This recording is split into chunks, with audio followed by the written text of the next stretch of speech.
യുദ്ധമുഖത്ത് നിന്ന് നൂറുകണക്കിന് കിലോമീറ്റർ അകലെ യുക്രൈൻ്റെ പടിഞ്ഞാറൻ നഗരമായ ലവീവിൽ റഷ്യ ശക്തമായ ആക്രമണം നടത്തി. ലൂഡ്സ് നഗരത്തിൽ റഷ്യ നടത്തിയ ആക്രമണത്തിൽ വീടുകൾ തകർന്നടിഞ്ഞു. ഒറ്റ രാത്രിയിൽ റഷ്യ 620-ലധികം ഡ്രോണുകളും മിസൈലുകളും യുക്രൈന് നേരെ തൊടുത്തുവിട്ടു. യുക്രൈൻ വ്യോമസേന ഇവയിൽ പകുതിയിലധികവും തകർത്തെങ്കിലും കനത്ത നാശമാണ് ആക്രമണം നഗരത്തിൽ വിതച്ചത്.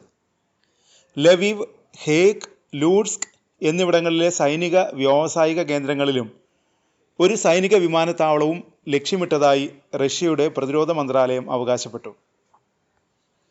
ഈ യുദ്ധം ജീവനുകൾ മാത്രമല്ല, യുക്രൈൻ്റെയും റഷ്യയുടെയും പണവും കവരുന്നുണ്ട്. റഷ്യ ഇറാനിൽ നിന്ന് വാങ്ങിയ ഷഹീദ് ഡ്രോണുകളുടെ സ്വന്തം പതിപ്പ് ഇപ്പോൾ നിർമ്മിച്ചുകൊണ്ടിരിക്കുന്നു. ഒരു ഷഹീദ് ഡ്രോൺ നിർമ്മിക്കാൻ 10,000 മുതൽ 50,000 വരെ ഡോളർ ചെലവാകും. ലക്ഷങ്ങൾ വിലയുള്ള ക്രൂസ് മിസൈലുകളെ അപേക്ഷിച്ച് ഇവ വളരെ വില കുറഞ്ഞതാണ്. റഷ്യ അവരുടെ തന്ത്രം മാറ്റി. മുമ്പ് ഷഹീദ് ഡ്രോണുകൾ താഴ്ന്നു പറന്നിരുന്നു. മെഷീൻ ഗണ്ണുകൾ കൊണ്ട് അവയെ എളുപ്പം വെടിവെച്ചിടാമായിരുന്നു. ഇപ്പോൾ അവ ഉയരത്തിൽ പറന്ന് വേഗത്തിൽ കുതിച്ചു കയറി ലക്ഷ്യത്തിലേക്ക് എത്തുന്നു. അവയെ തടയാൻ ഇപ്പോൾ വളരെ ബുദ്ധിമുട്ടാണ്. യുക്രൈൻ്റെ വ്യോമ പ്രതിരോധ സംവിധാനങ്ങൾ ഈ ആക്രമണത്തെ ചെറുക്കാൻ പാടുപെടുകയാണ്. ഡ്രോണുകളെ തകർക്കാൻ ഉപയോഗിക്കുന്ന മിസൈലുകൾ ഡ്രോണുകളേക്കാൾ വിലയേറിയതാണ്. മാത്രമല്ല, അവയുടെ ശേഖരവും കുറഞ്ഞു വരികയാണ്. ഇത് ആശങ്കപ്പെടുത്തുന്നതാണ്. ഈ യുദ്ധം ഒരു സാമ്പത്തിക യുദ്ധം കൂടിയാണ്. റഷ്യയുടെ ഷഹീദും ഗെറാൻ ഡ്രോണുകളും വില കുറഞ്ഞവയാണ്. 20,000 മുതൽ 50,000 ഡോളർ വരെ മാത്രമാണ് ഇവിടെ വില.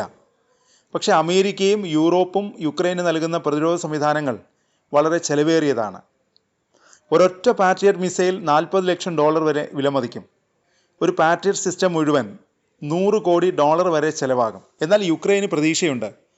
യുക്രൈൻ ഇപ്പോൾ 2,000 മുതൽ 5,000 ഡോളർ വിലയുള്ള ഡ്രോൺ ഇൻ്റർസെപ്റ്ററുകൾ വികസിപ്പിക്കുകയാണ്.